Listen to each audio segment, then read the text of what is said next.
Assalamualaikum warahmatullahi wabarakatuh. Alhamdulillah, wassalatu wassalamu ala rasulillah wa ala alihi wa sahbihi wa man tabi'ahum bi ihsanin ila yaumiddin, amma ba'd. Ma'asyiral muslimin wal muslimat rahimakumullah. Insyaallah pada siang ini kita akan menyampaikan sebuah fatwa tarjih Muhammadiyah yang berkaitan dengan masalah hutang, yakni hutang orang yang sudah meninggal dunia. Ada sebuah tradisi di masyarakat, ketika ada orang yang meninggal dunia, tiba-tiba keluarganya mengatakan, hutang si fulan semuanya saya bayar. Insyaallah kita akan membahas masalah ini. Membayar atau melunasi hutang adalah sebuah kewajiban yang mesti ditunaikan oleh orang yang berhutang. Bahkan Islam mengajarkan bagi orang yang sudah mampu untuk melunasi hutangnya, ia tak boleh untuk menunda-nunda lagi. Dia diharapkan segera mungkin melunasi kewajibannya tersebut. Karena orang yang sudah mampu untuk melunasi hutangnya dan dia tidak melakukannya, dia termasuk orang-orang yang zalim. Dalam sebuah hadis diterangkan, An Hammam bin Munabbih annahu sami'a Abu Hurairah radhiyallahu anhu yaqul, dari Hammam bin Munabbih bahwasanya dia mendengar Abu Hurairah radhiyallahu anhu mengatakan, qala Rasulullah sallallahu alaihi wasallam, Rasulullah sallallahu alaihi wasallam bersabda, matlul ghani zulmun, menunda-nunda membayar hutang adalah sebuah kezaliman. Hadis rawahu Al-Bukhari. Kemudian dalam Al-Quran juga dijelaskan, mim ba'di wasiyatin yusi biha audain. Surah An-Nisa ayat 11, yang artinya adalah hendaknya pembagian itu, maksudnya fikih mawaris, ya, warisan dibagikan setelah hutang-hutang semuanya dilunasi.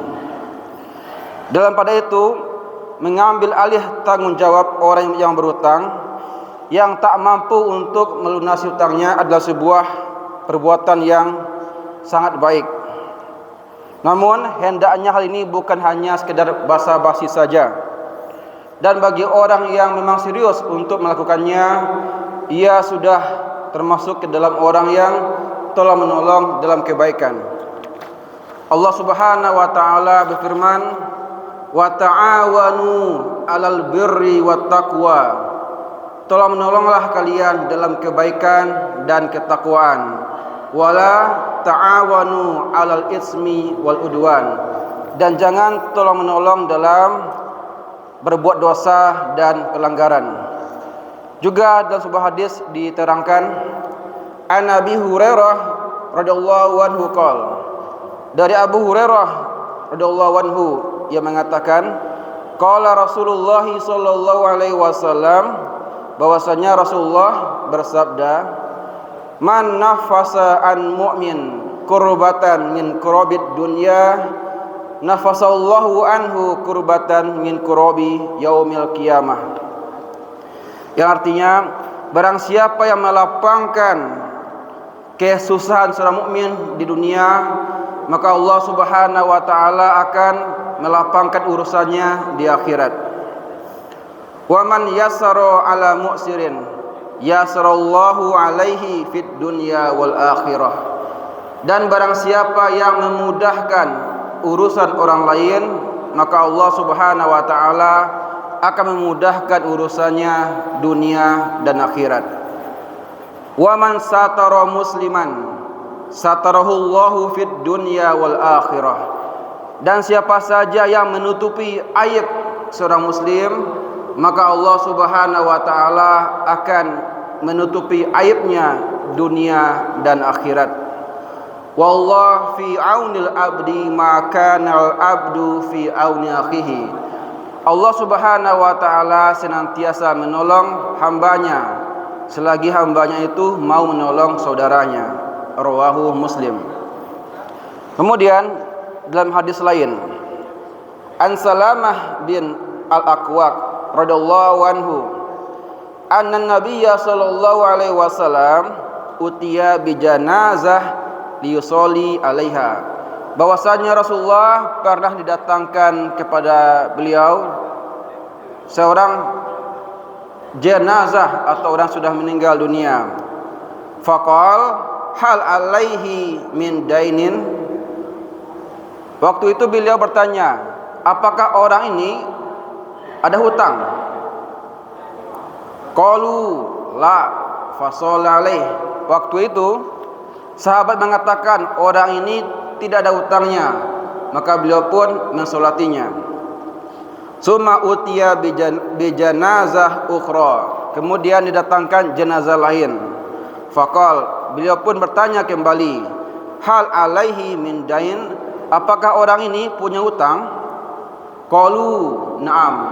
Sahabat mengatakan, iya, orang ini punya hutang. Qal, beliau pun bersabda, sallu ala sahibikum. Kalau begitu, salatilah sahabat kalian ini. Qala Abu Qatadah, alayya dainuhu ya Rasulullah fasallu alaihi. Waktu itu Abu Qatadah mengatakan, ya Rasulullah, saya yang akan menanggung hutangnya. Maka beliau pun mensolatinya. Dari hadis ini dapat kita ambil pelajaran bahwa seseorang dibenarkan untuk menanggung hutang orang lain yang telah meninggal dunia. Dan juga ada pelajaran bahwa agar seseorang berusaha semaksimal mungkin untuk segera melunasi hutangnya, sehingga jangan sampai meninggal dunia dan ia masih mempunyai hutang. Ma'asyiral muslimin wal muslimat rahimakumullah. Kesimpulan kita pada siang ini adalah, yang pertama, orang yang berhutang wajib melunasi hutangnya. Yang kedua, hendaknya seseorang yang berhutang berusaha semaksimal mungkin dan secepatnya untuk melunasi hutangnya.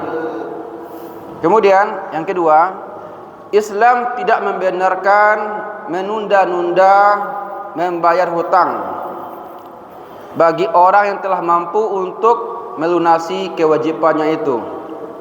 Kemudian bagi orang yang berhutang dan sampai ia meninggal dunia dan hutangnya belum dilunasi, maka untuk membayar hutangnya diambil dari harta warisannya sebelum dibagi-bagikan kepada ahli waris.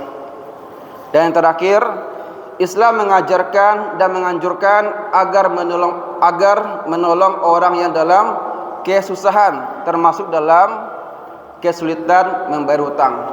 Demikianlah yang dapat kita sampaikan pada siang ini, semoga bermanfaat. Wassalamualaikum warahmatullahi wabarakatuh.